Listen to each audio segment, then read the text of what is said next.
এ নীলফামারী জেলার মুসলমান আল্লাহর গোলাম,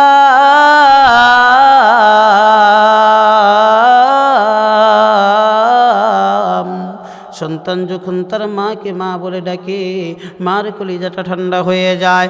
সন্তান যখন তার বাবাকে বাবা বলে ডাকে, তার বাবার কলিজাটা ঠান্ডা হয়ে যায়। কিন্তু আমার আল্লাহ তাআলা ডাক দিয়া বলেন, এ দুনিয়ার জমিনের মানুষ, তোরা কি জানিস না, তোরা কি জানিস না, আমি আল্লাহ তাআলার তো কোনো সন্তান নাই। কারণ আমি আল্লাহ তাআলা নিজেই তো কুরআনুল কারিমে করেছি ঘোষণা, কুল হুয়াল্লাহু আহাদ, আমি আল্লাহ তাআলা একক, আল্লাহুস সামাদ, আমি আল্লাহ বেনিয়াজ, আমি আল্লাহ তাআলা কারোর মতো না, লাম ইয়ালিদ ওয়া লাম ইউলাদ, আমি আল্লাহকে কেউ জন্ম দেই নাই, আমি আল্লাহও কাউকে জন্ম দেই নাই, আমি আল্লাহর মা নাই, আমি আল্লাহর বাবা নাই, আমি আল্লাহর ভাই নাই, আমি আল্লাহর বোন নাই, আমি আল্লাহর আপন বলতে তোরা বান্দা বান্দি সারা কেউ নাই, কেউ নাই।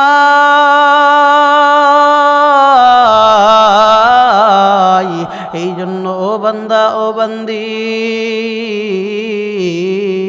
তুই একটু আমি মালিক রে আল্লাহ বলে ডাক। এই আয়াতের তাফসীর করতে গিয়ে জগতে বিখ্যাত তাফসীরের কিতাব তাফসীরে রুহুল মাআনির ভিতরে আসছে, দুনিয়ার জমিনের কোনো মানুষ যদি আমার আল্লাহরে আল্লাহ বইলা ডাক দেয়, সঙ্গে সঙ্গে আমার আল্লাহর কুদরতি অন্তরটা তখন ঠান্ডা হয়ে যায়। এই জন্য মুমিন মুসলমান আল্লাহর গোলাম, দুনিয়ার জমিনের ভিতরে আপনি যেই কাজটাই করেন না কেন, আমার আল্লাহকে ডাক দিয়ে বলবেন, আল্লাহ আমি আপনি মালিকের সন্তুষ্টি অর্জনের জন্য কাজটা করতেছি, আমি আপনি মালিকের সন্তুষ্টি চাই, দুনিয়ার জমিনের কোনো মানুষের সন্তুষ্টি চাই না।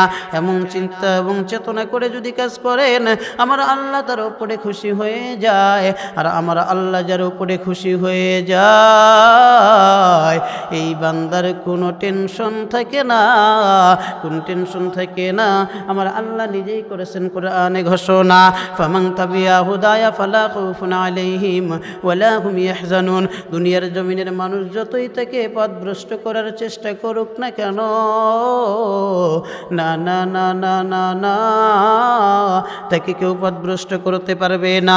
সে আমার হেদায়েতের উপরে অটল অবিচল থাকবে।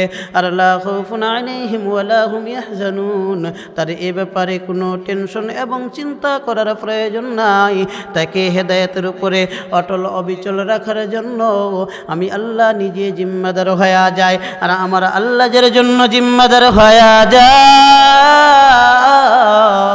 তার জন্য কি হবে, কি হবে,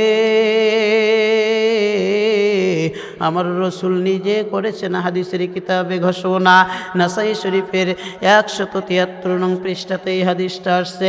আল্লাহর রসুল বলেন, যারা নাকি আমার আল্লাহর জন্য জিম্মাদার হয়ে যায়, দুনিয়া থেকে বিদায় নেবার পরে ওই বান্দাটা সঙ্গে সঙ্গে আমার আল্লাহর জান্নাতের মেহমান হয়ে যায়।